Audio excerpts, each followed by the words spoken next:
এখন আমের সিজন, আম বিক্রি করতে হচ্ছে, আপনাকে নতুন বা চাহিদা অনুযায়ী একটা প্রোডাক্ট নিয়ে আসতে হবে। অলরেডি যে প্রোডাক্টগুলো মার্কেট স্যাচুরেটেড হয়ে গেছে, এই প্রোডাক্টগুলো দিয়ে আসলে সেল করা বা ব্র্যান্ডিং এ ওঠাটা খুব টাফ হয়ে যাবে। আমরা যারা অর্গানিক ফুড নিয়ে কাজ করি, তো তাদের জন্য আজকের মোটামুটি ডেডিকেটেড এই ভিডিওটা। এবং আজকে আমার সাথে আছেন খাঁটি এনার সিইও এন্ড ফাউন্ডার। উনি আসলে এই জার্নিতে কি কি প্রবলেম ফেস করেছে এবং ট্রেন্ডিং সময় বা যেই টাইমটাতে সিজন থাকে, সিজনের সময় কিভাবে উনি চ্যালেঞ্জগুলো মোকাবেলা করে, সেই জিনিসগুলো সম্পর্কে জানবো ওনার কাছ থেকে। আজকের ভিডিওটা আমরা একটু হয়তো বা লং করতে পারে, বাট আমি আশা করবো যে আপনার ভিডিওটা ছাড়বেন না, কারণ যদি আপনার ভিডিওটা ছেড়ে দেন বা না দেখেন ঠিক মতো, তাহলে কিন্তু লং ভিডিও করবো না, বিস্তারিত আপনাদের সাথে শেয়ার করবো না। সো মনে না চাইলেও একটু কষ্ট করে জিনিসগুলো জানতে হবে, যদি আপনি অর্গানিক বিজনেস করে থাকেন, অর্গানিক প্রোডাক্ট। আর যদি না করেন থাকেন, তাহলে ভিডিও আগে থেকে স্কিপ করেছেন। আসলে যে কোনো বিজনেসেই, অর্গানিক বিজনেসের যেটা হয় যে আপনি যদি এখন শুরু করতে চান বা এখন যদি আর্লি স্টেজে থাকেন, সেক্ষেত্রে মেইনলি যেটা করার কাজ সেটা হচ্ছে যে আপনাকে নতুন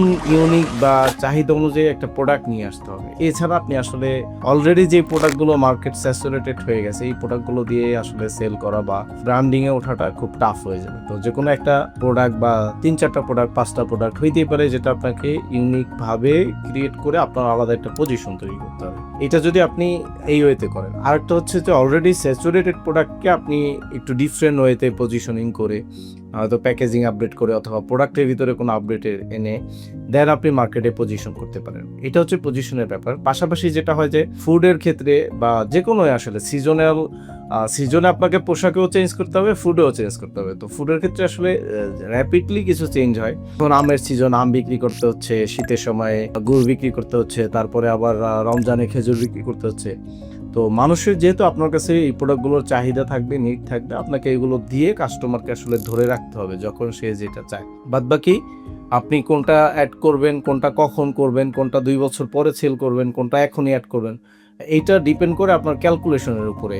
যে আপনি এই সময় আম বিক্রি করতে গেলে সাধারণত একটু প্রফিট কম হয়, অনেক সময় লস হয়ে যায়। আপনি এটা এফোর্ড করতে পারবেন কিনা, যদি পারেন তাহলে এই বছরই করেন, না হলে আপনি 2 বছর পরে করেন। আবার অনেক সময় আমাদের খেজুর বিক্রি করতে গেলে একটু প্রবলেম হয়, খেজুরের ওয়েট বেশি, মানে এই আম খেজুর এগুলোতে আসলে একটু অনেক সময় লসে পড়ে যায় নতুন সময়ে সেল কম থাকলে, কোয়ান্টিটি কম হওয়ার কারণে, কিন্তু অপারেশন কস্ট বেশি।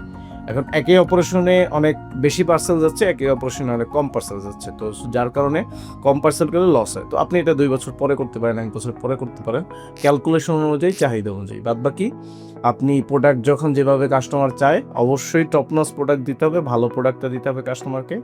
ক্যালকুলেশনের উপরে ডিপেন্ড করবে আপনি কখন কোনটা অ্যাড করবেন না করবেন। আর মার্কেট পজিশনের জন্য আপনি আলাদাভাবে একটা প্রোডাক্টকে রিপ্রেজেন্ট করতে পারেন, অথবা ইউনিকভাবে কিছু প্রোডাক্ট নিয়ে আসতে পারেন, যেটার মাধ্যমে আপনি আলাদা একটা পজিশন, আলাদা একটা কাস্টমার বেস পাবেন। এর পরবর্তীতে আপনি বাইরে জার্নি আস্তে আস্তে আগে যাবেন ইনশাআল্লাহ। Thank you so much Zakir ভাইকে আমাদেরকে এত সুন্দর পরামর্শ দেওয়ার জন্য। আর কাজগুলো একটু করে দেখেন, দেখবেন যে মোটামুটি আপনার জন্য সহজ হয়ে যাবে। আর এই বিষয়ে যদি আরও কিছু জানতে চান, যদি আপনি চান যে জাকির ভাইয়ের কাছ থেকে আরও কিছু পরামর্শ আমরা নেই, টপিকগুলো অবশ্যই কমেন্ট করবেন। ইনশাল্লাহ দেখা হচ্ছে পরবর্তী ভিডিওতে। আসসালামু আলাইকুম।